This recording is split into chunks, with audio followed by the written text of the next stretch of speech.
तो क्या हाल है जेई स्टूडेंट्स, कैसी चल रही है प्रिपरेशन। अगर आपकी 11th फिजिक्स वीक रह गई है और आप चाहते हैं कि 12th फिजिक्स में आपको कोई प्रॉब्लम ना आए तो ये वीडियो आपके लिए है। ठीक है, यहाँ पर हम कवर करने वाले हैं मिनिमम टाइम में मैक्सिमम लर्निंग के साथ 11th क्लास की फिजिक्स, जिससे कि 12th फिजिक्स में आपको कोई प्रॉब्लम ना आए और आप बाकी 11th फिजिक्स को भी बैकलॉग की तरह इजीली कवर कर लें। ठीक है, तो क्योंकि हमारे पास टाइम कम है, स्टार्ट करते हैं। और जो सबसे पहला टॉपिक हम करने वाले हैं वो है kinematics, motion in one dimension. Kinematics क्या होता है? तो kinematics is study of motion without considering it's cause. मतलब हम यहाँ पे मोशन की बात करेंगे, डिस्प्लेसमेंट, वेलोसिटी, एक्सेलरेशन की बात करेंगे, लेकिन हम उनके कारण की बात नहीं करेंगे। उनके कारण की बात हम करते हैं, उनके कॉज की बात हम करते हैं डायनेमिक्स में। यहाँ पर हम सिर्फ मोशन पे फोकस करने वाले हैं। उसमें सबसे पहले हमें पढ़ना है position and position vector. Actually जब हम काइनेमेटिक्स पढ़ते हैं, स्पीड, डिस्प्लेसमेंट, वेलोसिटी, ये सारी क्वांटिटीज जो हैं ये डिपेंड करती है ऑब्जर्वर पर। और एक ही सिचुएशन में अलग अलग ऑब्जर्वर के लिए इनकी वैल्यूज अलग हो सकती है। इसलिए हम क्या करते हैं, हम मान लेते हैं कि ऑब्जर्वर जो है वो ओरिजिन पे बैठा हुआ है और ओरिजिन से देख रहा है फ्रेम ऑफ रेफरेंस के। तो मान लेते हैं कोई पार्टिकल है पी पॉइंट पे और उसके कोऑर्डिनेट्स है x1, y1, z1 और उसका पोजीशन वेक्टर है r1। तो इस पोजीशन वेक्टर को हम कैसे लिख सकते हैं? ओपी वेक्टर, इसे हम किससे डिनोट कर रहे हैं? r1 वेक्टर से। इसे हम लिख सकते हैं x1 i cap plus y1 j cap plus z1 k cap. अब मान लो पार्टिकल p पॉइंट से घूम फिर के किसी तो भी रास्ते से कहां पहुंच गया? q पे पहुंच गया। तो p कहलाता है ना, r1 कहलाता है इसका इनिशियल पोजीशन वेक्टर और r2 कहलाता है इसका फाइनल पोजीशन। तो इसके final position vector OQ vector को हम कैसे लिख सकते हैं? R2 vector equals x2 i के प्लस y2 j के प्लस z2 के। तो ये वेक्टर दिख रहा है P से Q, इनिशियल पोजीशन से फाइनल पोजीशन की तरफ जो वेक्टर है उसे हम बोलते हैं डिस्प्लेसमेंट वेक्टर। और इस डिस्प्लेसमेंट वेक्टर PQ वेक्टर को, जिसे हम डिनोट करेंगे डेल्टा R वेक्टर से, इसे हम लिख सकते हैं x2 minus x1 i cap plus y2 minus y1 j cap plus z2 minus z1 k।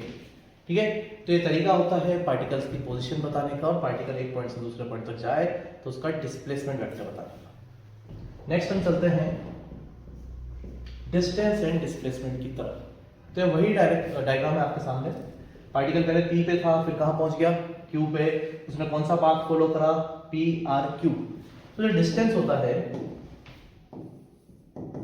Distance होता है यार, वैसे पता ही होगा आपको डिस्टेंस क्या होता है। डिस्टेंस होता है लेंथ ऑफ एक्चुअल पाथ, ठीक है ना, एक्चुअल पाथ लेंथ PRQ। तो डिस्टेंस होगा एक्चुअल पाथ लेंथ PRQ।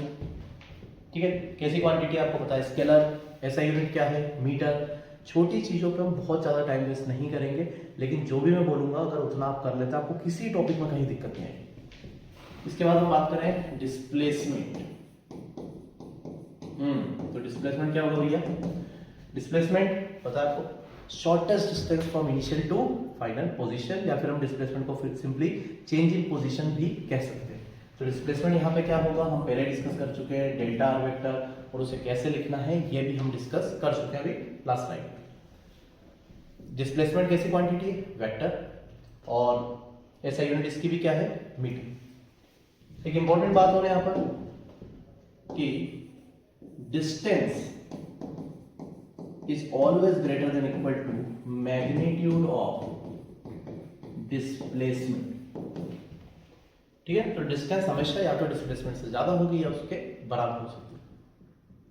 अब इक्वालिटी का होल्ड करेगी, तो इक्वालिटी का होल्ड करेगी मतलब डिस्टेंस डिस्प्लेसमेंट के मैग्नीट्यूड के बराबर कब? जब पार्टिकल स्ट्रेट लाइन में चले लेकिन टर्न बैक भी ना हो।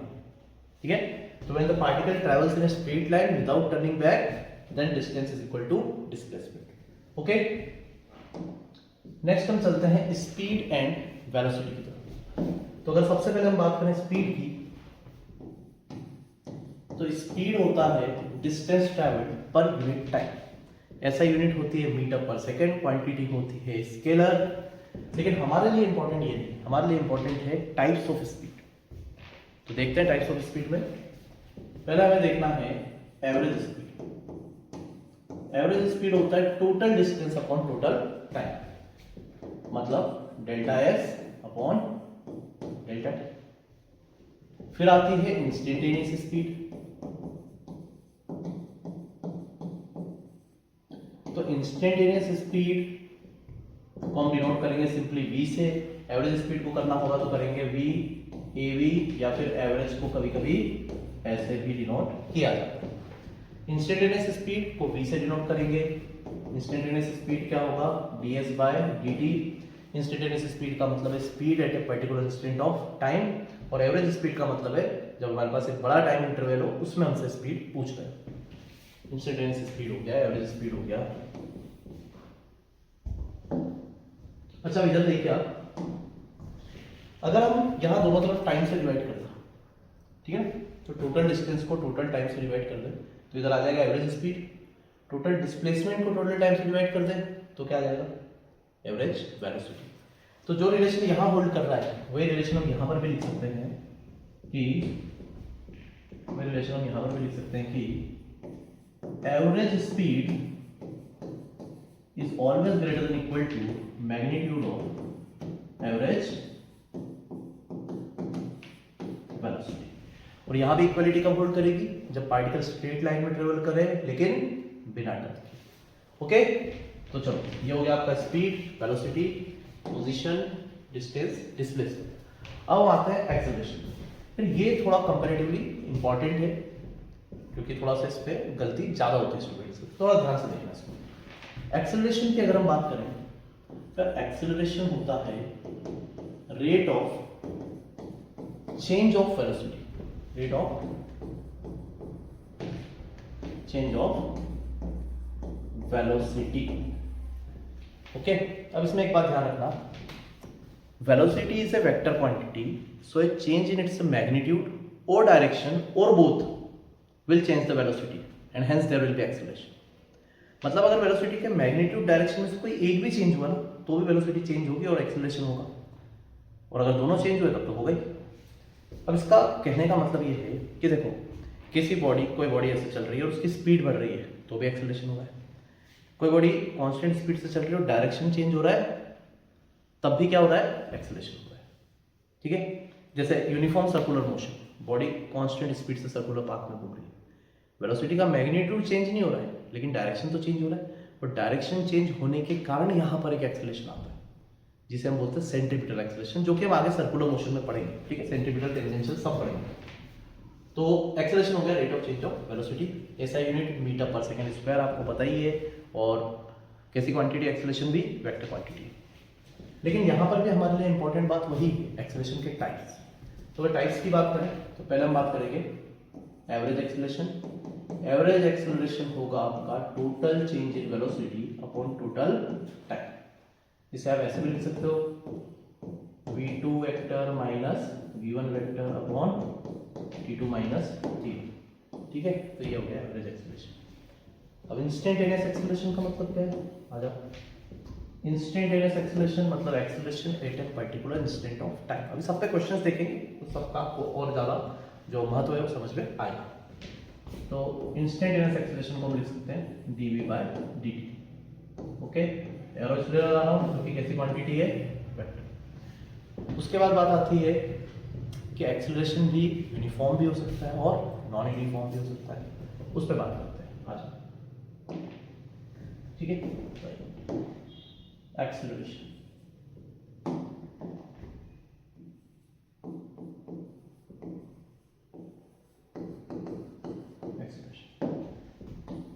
देखो, दो बातें हो सकती है एक्सेलरेशन की, या तो एक्सेलरेशन यूनिफॉर्म या फिर एक्सेलरेशन नॉन यूनिफॉर्म हो, मतलब वेरिएबल। ओके, अब अगर यूनिफॉर्म एक्सेलरेशन मतलब if the velocity changes y equal amount in equal interval of time, और नॉन यूनिफॉर्म का मतलब if the velocity changes by unequal amount in equal interval of time. तो अगर एक्सेलरेशन यूनिफॉर्म है मतलब कांस्टेंट है तो हम यूज करते हैं इक्वेशंस ऑफ मोशन। तो अगर एक्सेलरेशन यूनिफॉर्म है तो will use equations of motion v equals u plus at s equals ut plus half at square v square minus u square equals 2as। Okay, लेकिन अगर acceleration कभी non uniform हो तो फिर से दो बातें होंगी। क्या हो सकता है? एक्सेलरेशन टाइम का फंक्शन, मतलब एक्सेलरेशन टाइम के साथ वैरी करे, और दूसरी बात हो सकता है एक्सेलरेशन पोजीशन का फंक्शन हो, पोजीशन के साथ वैरी करे। अब अगर एक्सेलरेशन टाइम के साथ वैरी करना हो तो फिर मतलब वेरिएबल है तो फिर हमें कैलकुलस तो यूज करना ही, तो फिर हम यूज करेंगे a equals dv by dt। लेकिन अगर एक्सेलरेशन पोजीशन का फंक्शन हुआ, अब यहाँ पे खेल अलग है। अगर एक्सेलरेशन पोजीशन का फंक्शन हुआ तो क्या करना, अभी बताऊंगा। यहाँ पे जो मैं लिखने वाला हूँ वो आया कैसे। अगर पोजीशन का फंक्शन है तो फिर हम एक्सेलरेशन को लिखेंगे v dv बाय ds। अब ऑब्वियसली अगर आपको नहीं पता है तो आपको मन में आ रहा होगा सर ये कैसे आया, है ना। इस पे हम क्या करें,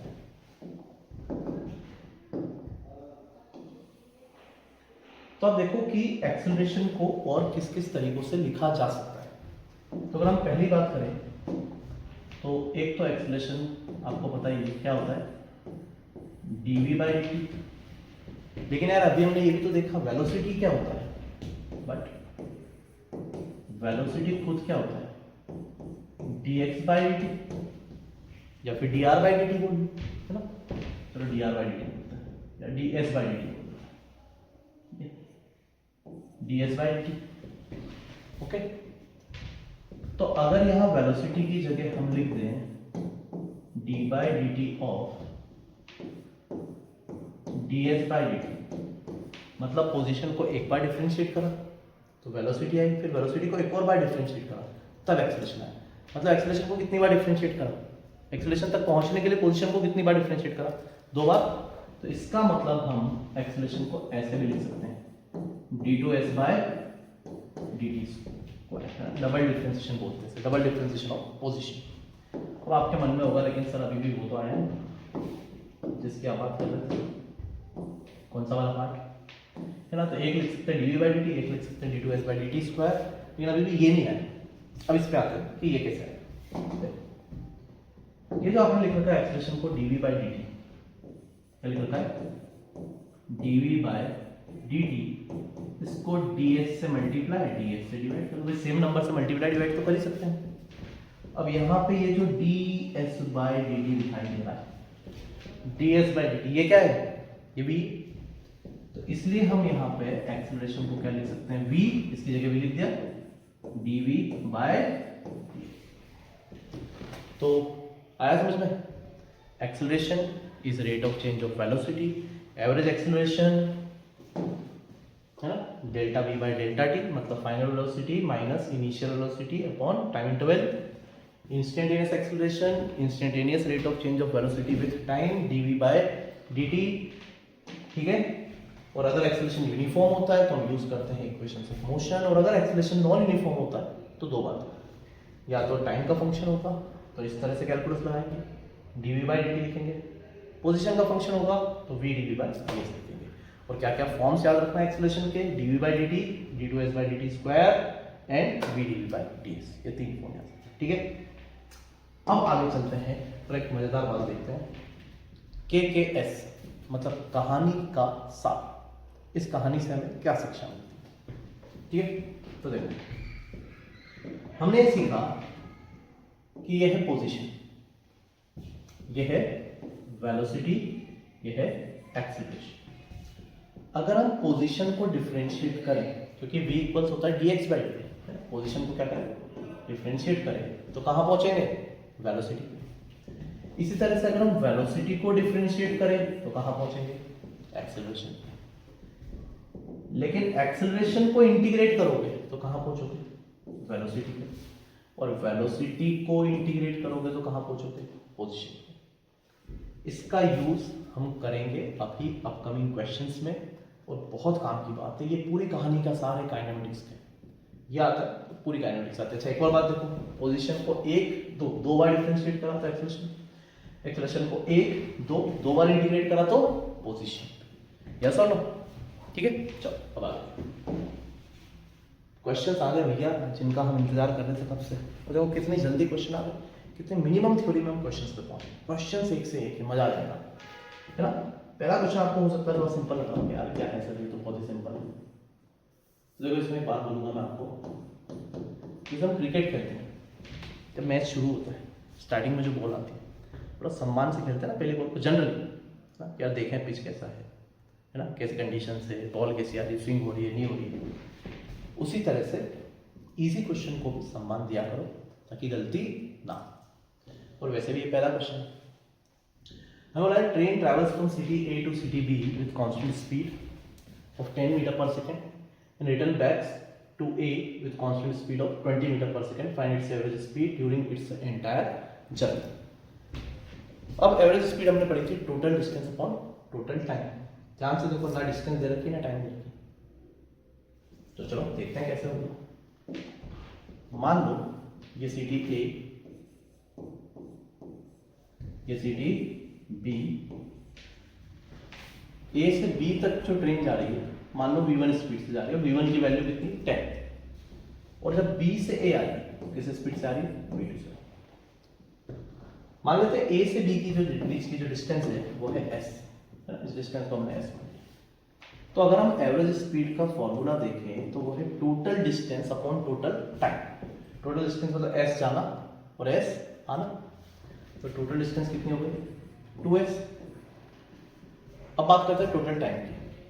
मान लो a से b की जर्नी जो है उसका टाइम है t1, है ना। a से b जो जाने वाली जर्नी है उसका टाइम मान लेते कितना है t1, और आने वाली जर्नी का टाइम मान लेते कितना है t2। तो टोटल टाइम कितना होगा t1 प्लस t2, तो टोटल टाइम यहाँ पे लिख लेते हैं t1 प्लस t2। अब बात ये है कि ना हमारे पास s है ना हमारे पास t1 t2, लेकिन हमारे पास v1 v2।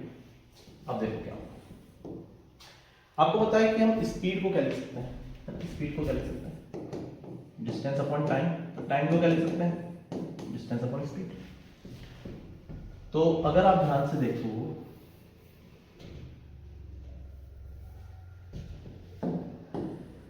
अगर आप ध्यान से देखो तो जो जाने की जर्नी का टाइम है वो है t1, डिस्टेंस है s और स्पीड है v1। तो t1 को क्या लिख सकते हैं s by v1, t2 को क्या लिख सकते हैं s by v2। तो आओ लिखते हैं। तो अगर हम लिखें VAB equals 2s upon s by v1 plus s by v2। अब तो हो गया भैया 2s अपॉन s कॉमन ले लो, क्या गया 1 upon v1 plus 1 upon v2, s से s क्लास। यस और नो? क्या बचा VAB इक्वल्स 2, है ना। एलसीएम कितना आएगा v1 v2 कहाँ चला जाएगा न्यूमरेटर में, तो क्या आ जाएगा यहाँ जाएगा twice v1 v2 upon v1 plus v2। Okay, अभी आपके पास एक तरह से फॉर्मूला भी आ गया है। अगर इक्वल डिस्टेंस कवर कर रही हो अलग अलग स्पीड से कोई बॉडी, तो आप एवरेज स्पीड डायरेक्ट लिख सकते हो twice v1 v2 upon v1 plus v2, बाकी अपन वैल्यू रख देते हैं, आंसर आ जाएगा।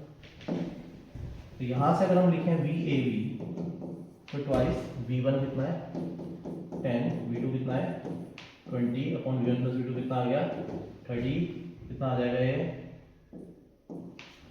40/3 metre per second. Given that ये सब ऐसा यूनिट में दिया, जितने भी क्वेश्चन मैंने लिए सब में ऐसा यूनिट चले। ओके, तो ये थी भैया अपनी ओपनिंग बॉल, और इसलिए अपन ने इसको अच्छे से डिफेंस करके खेला है। आगे गूगली भी आएगी भैया, आगे यॉर्कर भी आएगी, देखते हैं, ठीक है। चलो अब ये थोड़ा कैलकुलस बेस्ड क्वेश्चन आ गया, क्वेश्चन आगे देखते हैं। क्या बोला भैया इसमें, द डिस्प्लेसमेंट इन मीटर, ऐसा यूनिट में खेल रहा है। Moving along x axis is given by calculate instantaneous acceleration and average velocity. ठीक है, ये भी ठीक है वैसे क्वेश्चन। तो x इक्वल्स कितना आ गया 18t plus 5t square. Okay, instantaneous acceleration निकालना है। अब एक्सीलरेशन निकालना है तो याद करो अपना कहानी का सार भैया, ना काम ही करता है। पोजीशन देके एक्सेलरेशन पूछा है, कितनी बार डिफरेंशिएट करोगे? 1 2 2 बार डिफरेंशिएट करोगे। चलो आ जाओ। तो पहले और आपसे वेलोसिटी एवरेज पूछिए। चलो तो v equals dx by dt, मतलब इसका डिफरेंशिएशन कितना होगा? 18 प्लस 10t। अब इसको भी डिफरेंशिएट करना है क्योंकि हमें तो पूछा है एक्सेलरेशन। तो a equals dv by dt कितना आ गया? 10। 18 का 0 हो गया, t का 1 हो गया, 10 मीटर पर सेकेंड स्क्वायर। अब ये इंस्टेंटेनियस एक्सेलरेशन हमसे पूछा है और किस इंस्टेंट में पूछा ये नहीं बताया। क्यों नहीं बताया? क्योंकि भाई कांस्टेंट है। मान लो यार कांस्टेंट नहीं आता, वेरिएबल आता है, 10t आता है, तो फिर t की वैल्यू रखते हैं जिस भी इंस्टेंट में हमसे पूछा होता है। अब बात करें हम एवरेज वेलोसिटी ना, एक आंसर तो याद है एवरेज वेलोसिटी। तो चलो एवरेज वेलोसिटी करते हैं। एवरेज वेलोसिटी क्या होगा ना? एवरेज वेलोसिटी तो total displacement upon total time. देखा था हमने डेल्टा, लेकिन यहाँ पे वेक्टर यूज करने की जरूरत इसलिए नहीं पड़ रही क्योंकि हम मोशन इन स्ट्रेट लाइन की बात कर रहे हैं। तो यहाँ पे हम बोलेंगे final position minus initial position upon t2 minus t1। तो सिंपली हमें क्या करना है? x2 निकालना है और x1 निकालना है, मतलब 3 सेकंड पे पोजीशन और 2 सेकंड पे पोजीशन। तो पहले अगर हम निकालें x2, तो x2 के लिए t रखना है हमें 3, तो 18 इंटू 3 प्लस 5 इंटू 3 स्क्वायर कितना आ गया? 54 प्लस 45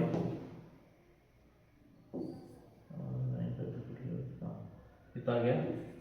99 मीटर। ठीक है ना? तो x2 आ गया आपका 99 मीटर। अब इसी तरह से हम निकालें x1।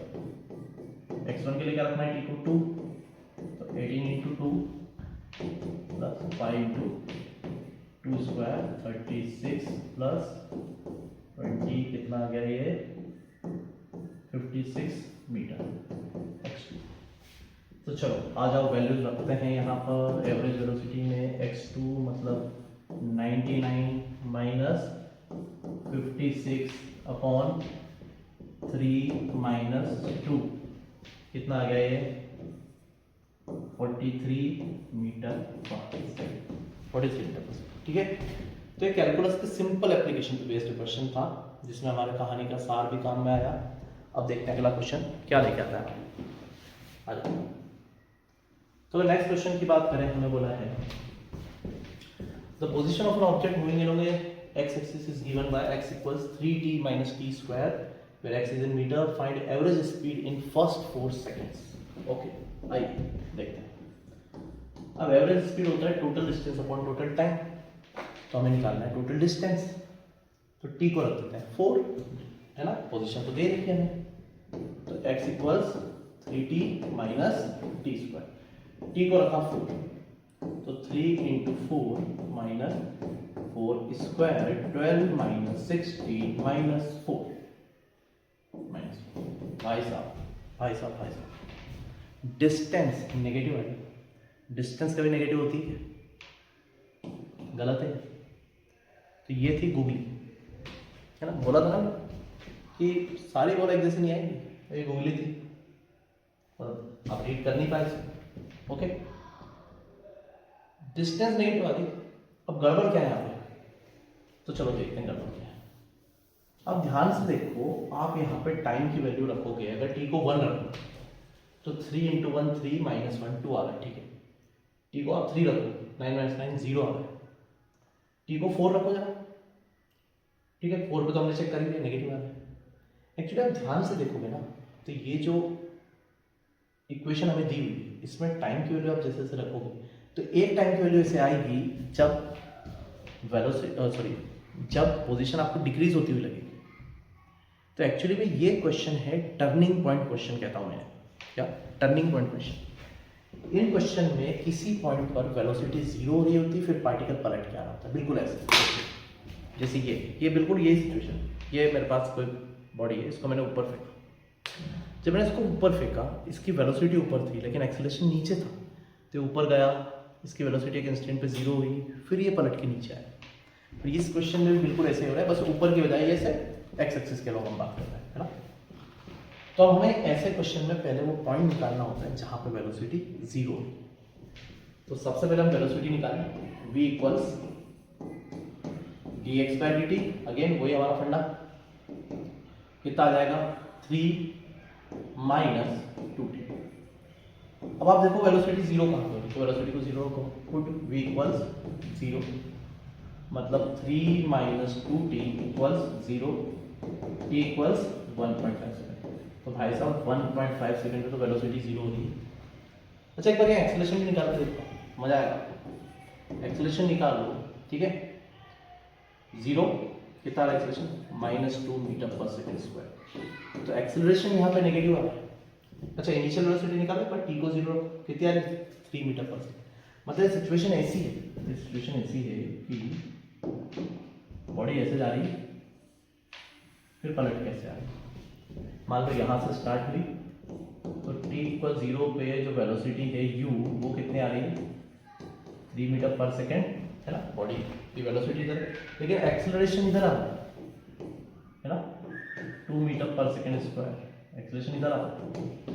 तो वेलोसिटी इधर है, एक्सेलरेशन का नेगेटिव आ रहा है, बॉडी जाएगी, रुकेगी, पलटेगी, फिर आएगी। और ये वो टाइम है जहाँ पे बॉडी पलटी है, मतलब ये टाइम है t इक्वल्स 1.5 सेकेंड। अब 1.5 सेकेंड ये होगा, हमें निकालना है टोटल डिस्टेंस, क्योंकि हमें एवरेज स्पीड निकालना है, टोटल डिस्टेंस निकालना है हमें 4 सेकंड की, फिर उसे 4 सेकंड से डिवाइड करेंगे तब एवरेज स्पीड आएगी। तो टोटल डिस्टेंस निकालना है 4 सेकंड की, तो हमें 1.5 सेकंड तक अलग निकालना है, फिर 1.5 सेकंड के बाद हम इक्वेशन ऑफ मोशन लगा के अलग निकालेंगे। तो 1.5 सेकंड तक तो स्ट्रेट लाइन में चलाइए, टर्न कराइए, तो वो तो आप इसी में 1.5 रख दो, ठीक है ना, तो वहीं से मिल जाएगी। तो अगर इस डिस्टेंस को हम बोले S1, जाने वाली जर्नी की S1, तो S1 तो हम डायरेक्ट ही निकाल सकते हैं, यहाँ पर रख दो 1.5, 3 इंटू 1.5 माइनस 1.5 स्क्वायर, कितना हो गया ये 4.5 माइनस 2.25, कितना आ गया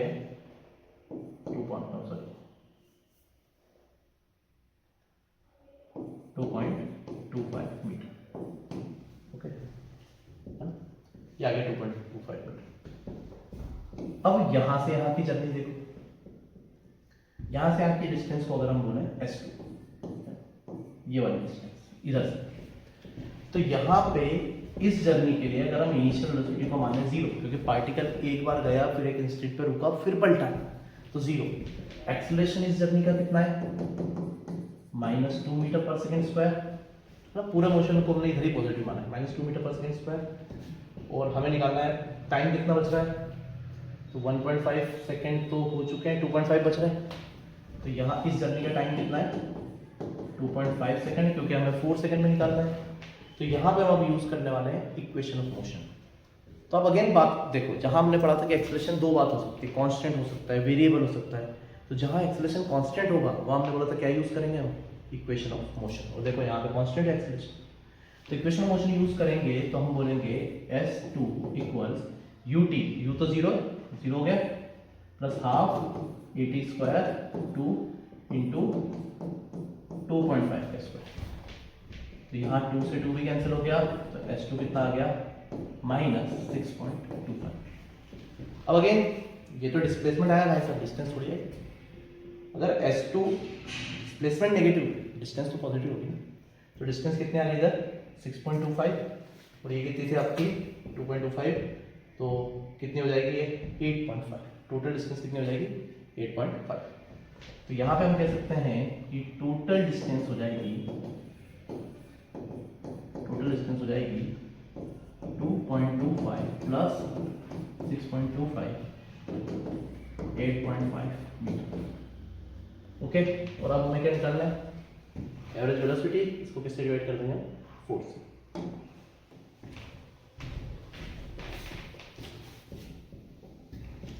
ठीक है, तो टोटल डिस्टेंस हमारी आ चुकी है 8.5 और टोटल टाइम है 4।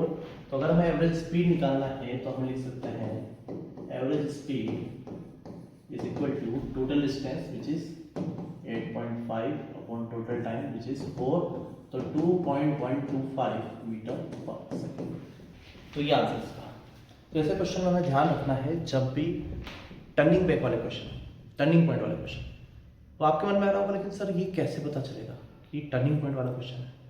तो एक बार ध्यान रखो, जब भी डिस्टेंस की बात हो या स्पीड की बात हो, एवरेज स्पीड, तो आपको हमेशा ध्यान से देखना है क्वेश्चन। अगर वेलोसिटी पूछिए तब तो डिस्प्लेसमेंट है, तो दिक्कत वाली बात नहीं। ठीक है, नेक्स्ट क्वेश्चन देखते हैं, आइए।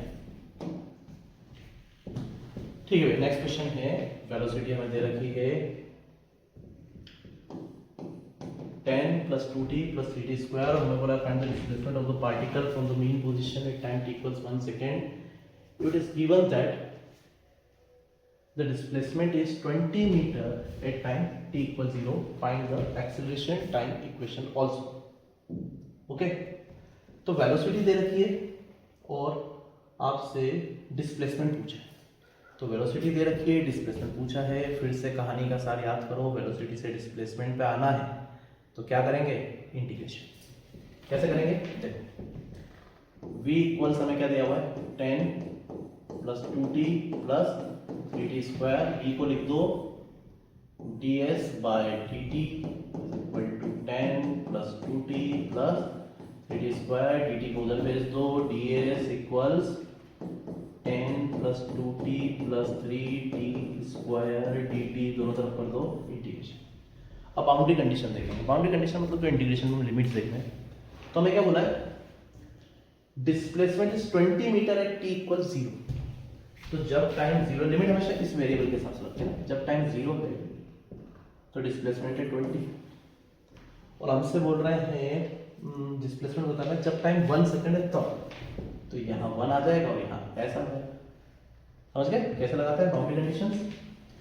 इधर इंटीग्रेट करेंगे तो क्या आ जाएगा, s - 20, इधर क्या आएगा 10t + 2t स्क्वायर / 2 + 3t³ / 3, और ये लोअर लिमिट 0, अपर लिमिट 1। यहाँ भी 2 से 2 गया, 3 से 3 गया।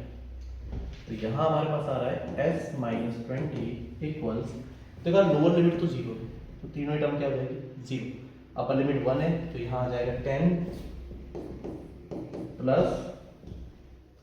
1 + 1, 10 + 1 + 1, राइट।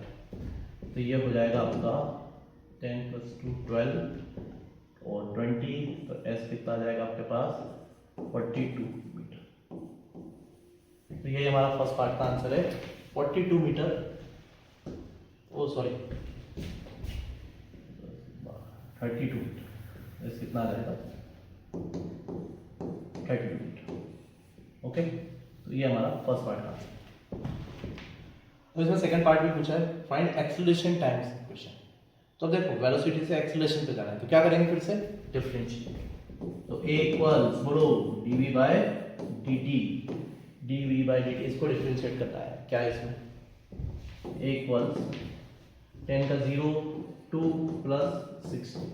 और हमसे सिर्फ एक्सेलरेशन टाइम इक्वेशन पूछी, कोई वैल्यू रखने को नहीं बोला है, इंस्टेंटेनियस एक्सेलरेशन नहीं पूछा है, तो बस यही आंसर। ओके, चलिए नेक्स्ट देखिए। नेक्स्ट क्वेश्चन, ये बढ़िया क्वेश्चन देखो, यहाँ पे हमसे बोल रहे हैं कि car accelerates with acceleration which depends on displacement as this a = 6x² + 2x + 5. Find the velocity of particles when it is at x = 3 meter. Given that initially it starts from x = 1 with velocity 2 meter per second. अब again हमें acceleration देके velocity पूछी, तो हमें समझ में आता है कि यार एक्सेलरेशन देके वेलोसिटी पूछी मतलब करना है इंटीग्रेशन। लेकिन इस बात पे ध्यान दिया कि यहाँ पे एक्सेलरेशन हमें पोजीशन ऑफ का फंक्शन दिया हुआ है, तो क्या यूज़ करेंगे, क्या यूज़ करेंगे, देखो भैया इसको तो इतनी देर समझाया आपको, क्या यूज़ करेंगे एक्सेलरेशन अगर किसका फंक्शन है डिस्प्लेसमेंट का, तो ये यूज़ करेंगे v/ds, और लास्ट क्वेश्चन में हमने ये यूज़ करा। ठीक है, चलो तो स्टार्ट करते हैं। इसके बाद बहुत बढ़िया क्वेश्चन आ रहा है। तो अगर हम बात करें यहाँ पे a = 6x² + 2x + 5, क्या लिखते हैं एक्सेलरेशन को, v dv/ds की जगह dx, क्योंकि यहाँ x इधर रखा है, क्या फर्क पड़ रहा है, equal 6x² plus 2x plus 5, यहाँ से लिख दो v dv equals 6x² plus 2x plus 5 dx। ठीक है, अब वापस से बाउंड्री कंडीशंस। बाउंड्री कंडीशंस हमें बोला है it is given that find, है ना, initially it starts from x equals 1, x equals 1 से स्टार्ट करा है, किस वेलोसिटी से करा है, 2 से करा है, और किस पे पूछा है, 3 पे, और क्या पूछा है, वेलोसिटी। तो यहाँ लिख दो भैया v, बस अब तो इंटीग्रेशन आना चाहिए, बेसिक होगी, कोई रॉकेट साइंस नहीं। v का क्या हो जाएगा, v²/2, लिमिट लोअर 2 अपर v, इधर आ जाएगा 6x³ 3 प्लस 2x²/2 प्लस 5। चलो वैल्यू रख देते हैं यहाँ से, यहाँ आ जाएगा v²/2 minus 2² equals 2 into upper limit 3³ plus 3² plus 5 into 3 minus lower limit रखेंगे तो 2 प्लस 1 प्लस 5, और इसको आप कैलकुलेट करोगे तो यहाँ से आ जाएगा v equals 12 metre per second. Calculation आपके लिए छोड़ रहा हूँ मैं, कि टाइम कम है, मैं कवर ज़्यादा करना है। ओके, तो चलिए नेक्स्ट क्वेश्चन पर हम बढ़ते हैं। नेक्स्ट क्वेश्चन, ये बहुत बढ़िया क्वेश्चन है, अच्छी बात है, मल्टीपल करेक्ट क्वेश्चन है, जैसे कि जेई के लिए आपको आना चाहिए। मैंने सोचा एक क्वेश्चन ऐसा भी ले लेते हैं, है ना। देखिए हमें बोला a particle having a velocity v equals v not at t equal 0, मतलब इनिशियल वेलोसिटी उसकी v नॉट है, और उसका जो इज डिसेलरेटेड, मतलब रिटार्डेशन हो रहा है, रिटार्डेशन का मैग्नीट्यूड हमें दिया है α√v, अल्फा एक पॉजिटिव कांस्टेंट है, हमें बोला इनमें से कौन कौन सा ऑप्शन करेक्ट हो सकते हैं। ओके, तो देखो हमें एक्सेलरेशन दिया है, वेलोसिटी से रिलेट करके दिया है, और हमसे क्या पूछा है, इनमें से क्या क्या करेक्ट हो सकता है। तो एक तो हमसे पहला ऑप्शन देखते हैं, the particle comes to rest at t equals 2√v not by alpha.